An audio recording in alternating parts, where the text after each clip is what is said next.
Finanças especulativas. As unidades com finanças especulativas e seus banqueiros esperam que os fluxos de caixa dos ativos operacionais ou dos contratos financeiros possuídos sejam menores do que os compromissos de pagamento em alguns períodos, tipicamente nos períodos próximos. Entretanto, se as receitas e os pagamentos são separados em seus componentes renda e retorno do principal, então a renda que se espera receber excede a renda, juros, devidos sobre as dívidas em todos os períodos. Deficiências de fluxo de caixa surgem porque existem compromissos de pagamento do principal que são maiores do que as receitas sobre o principal durante esses períodos. Finanças especulativas envolvem a rolagem da dívida vincenda. Então, aqui é um caso que dívidas assumidas levam a empresa, né, a unidade, a ter compromissos de pagamento que são superiores com a renda que esses ativos, né, os ativos que foram financiados com essas dívidas, geram corriqueiramente, então, ou continuamente. Então, o que acontece é que essas unidades, elas conseguem até pagar os juros do principal, né, mas não conseguem até pagar o principal, mas não consegue pagar os juros do principal. Então, ou pelo menos parte dos juros. Então, a dívida, os compromissos financeiros tem que ser rolados para adiante, porque o fluxo de entrada, o fluxo de caixa não é suficiente para pagar todas as parcelas vencendo. Por isso que ele fala, finança especulativa envolve a rolagem da dívida vencendo. Você tem que ir postergando pagamentos ou substituindo. Finanças especulativas envolvem o financiamento de posições de longo prazo com dívidas de curto prazo. Bancos comerciais são o protótipo de organização com finanças especulativas. Uma unidade protegida pode se tornar uma unidade especulativa se a renda recebida for menor do que a esperada, e uma unidade especulativa pode se tornar uma unidade protegida se houver um crescimento inesperado da renda e se as dívidas forem fundadas. Então, aqui tem uma característica distintiva entre as finanças protegidas, hedge funds, e as finanças especulativas, que é que as finanças protegidas, elas estão, em certa medida, protegidas das flutuações do mercado financeiro. Elas não estão protegidas de qualquer flutuação. Por exemplo, como aqui está dizendo, uma unidade protegida, se as suas receitas operacionais forem frustradas, se a economia entra em recessão, se entra um concorrente e tira mercado da companhia, e assim por isso, se custos aumentam mais do que o esperado, sei lá, um aumento na taxa de juros, um aumento em insumos importantes, ou nos custos salariais, qualquer coisa do gênero. Então, as receitas da empresa, o lucro da empresa pode ser frustrado. E ao ser frustrado os lucros, aquele fluxo de renda que era esperado entrar suficiente para pagar, né, as dívidas contratadas, não acontece. E aí uma unidade, como ele diz, protegida pode se tornar uma unidade especulativa. Já a unidade especulativa, por seu turno, como a unidade depende necessariamente da rolagem da dívida vencendo, da dívida que vai vencer, ela está sujeita a mudanças nas condições do mercado financeiro que afetam diretamente a capacidade de rolagem da dívida da unidade especulativa. Então, a unidade especulativa, além do mesmo risco que corre uma unidade protegida em termos de mercado, seu mercado de produto, né, ela também incorre em riscos,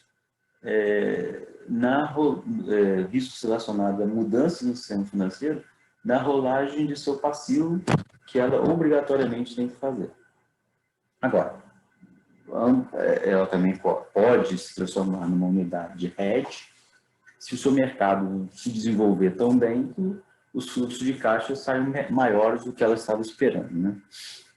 Bom, e finalmente, as finanças Ponzi, em que a unidade Ponzi ela é similar à unidade especulativa, na medida em que, para os períodos próximos, os compromissos de pagamento excedem as receitas esperadas dos ativos possíveis. Então, nesse aspecto, ela é igual ao finança especulativa. Os fluxos de entrada são menores do que os compromissos financeiros, né, de pagamento assumidos. Entretanto, as finanças Ponzi, pelo menos para alguns períodos próximos, o compromisso de pagamento de juros ou de renda excedem as receitas do fluxo de renda. Enquanto os fluxos de caixa de curto prazo das unidades especulativas são tais que os custos financeiros não aumentam as dívidas pendentes, para as unidades Ponzi, os custos financeiros são maiores do que as rendas, de forma que elas enfrentam um aumento das dívidas pendentes. Uma unidade Ponzi capitaliza os juros em sua estrutura de passivos.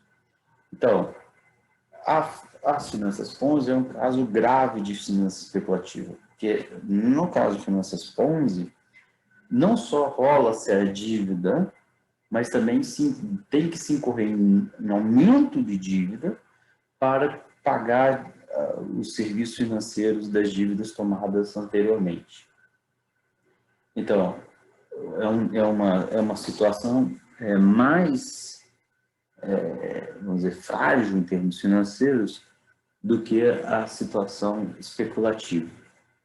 Então, mas de qualquer maneira, então, as finanças Ponzi ainda estão muito mais sujeitas a flutuações no mercado financeiro do que, obviamente, as finanças especulativas, uma economia com finanças especulativas, né? Ou com unidades com finanças especulativas. Então, agora, as finanças Ponzi, às vezes, ela é associada com o nome desse Charles Ponzi, que é sugerido, né, que ele era um falsificador, um fraudador e coisas do gênero. Mas não é isso que o Minsky quer sugerir, né? É bom que a gente distinga. O Minsky usa o termo Ponzi, depois ele até se arrepende disso, não querendo dizer que é necessariamente uma fraude, mas é uma situação econômica, que pode não decorrer de fraude, pode decorrer apenas das circunstâncias econômicas. Por exemplo, uma empresa que está investindo, normalmente ela é uma empresa no sentido Ponzi, está com as finanças Ponzi. Por quê? Porque uma empresa que investe num empreendimento grande, ela toma financiamento para construir lá a fábrica, comprar as máquinas, etc. E por um determinado período, ela não vai conseguir nem operar essas máquinas para botar os produtos à venda. Então, num período curto de tempo, ela vai precisar de novos financiamentos antes mesmo de gerar fluxo de caixa para pagar as dívidas assumidas. Então, ela vai tomar financiamento até ela botar em operação a unidade. E até lá, ela vai estar operando em finanças Ponzi. Toda empresa investidora que está investindo, ela pode incorrer em finanças Ponzi naturalmente, sem fraude, sem nada. Acontece que ela fica sujeita a muitas flutuações do próprio sistema financeiro, de o sistema financeiro aceitar ou não ampliar a dívida dela para financiar, até que ela entre totalmente em operação. Então, não é necessariamente uma falcatrua as finanças Ponzi, no sentido dado por Minsky. Pode ser também resultado apenas de uma confluência ruim de situações. Por exemplo, a renda da empresa, né, o fluxo de caixa, venda de produtos, pode ter caído muito e a ponto de ela não conseguir gerar fluxo de caixa suficiente para pagar nem o principal. E aí ela vai precisar de não só rolar as dívidas, como também capitalizar os juros, né? Como diz o Minsky. Então, é preciso tomar cuidado aqui. Mas, seja como for, então essas são as três posturas, né? Uma postura protegida, uma postura especulativa e a postura Ponzi, em que a própria, aí que vem agora a dinâmica da instabilidade financeira. As próprias condições da economia capitalista, da economia capitalista desenvolvida, vão levar a economia a passar de estágios de economia hedge, né, de finanças hedge, de finanças protegidas, para finanças Ponzi, que, como a gente está vendo pela própria definição das finanças Ponzi, é uma situação de alta instabilidade, né? Qualquer frustração das condições de geração de renda ou de renegociação de dívida pode gerar uma crise no sistema econômico, né?